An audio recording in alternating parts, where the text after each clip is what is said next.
সংবাদ মাধ্যমে তৃণমূলের হয়ে বিবৃতি দেওয়ার জন্য 4 জনকে দায়িত্ব দেওয়া হলো। তৃণমূল সূত্রে খবর, নেত্রী মমতা বন্দ্যোপাধ্যায়ের নির্দেশে এই মিডিয়া কমিটি গঠন করেছেন দলের রাজ্য সভাপতি সুব্রত বক্সী। কমিটিতে রয়েছেন যে 4 জন, তারা হলেন চন্দ্রিমা ভট্টাচার্য, অরূপ বিশ্বাস, কুণাল ঘোষ এবং জয়প্রকাশ মজুমদার। এই 4 জনের কমিটি প্রতিদিন বিষয়ভিত্তিক খসড়া তৈরি করবে।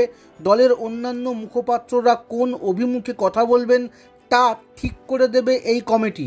তৃণমূল সূত্রে খবর, মমতা পুরো বিষয়টি তত্ত্বাবধান করবেন। মুখপাত্রদের নিয়ে একটি কর্মশালাও সংগঠিত হতে পারে। সংবাদ মাধ্যমে আলোচনা সভায় কারা যাবেন, দলের তরফে এই কমিটি সেই সিদ্ধান্তও নেবে।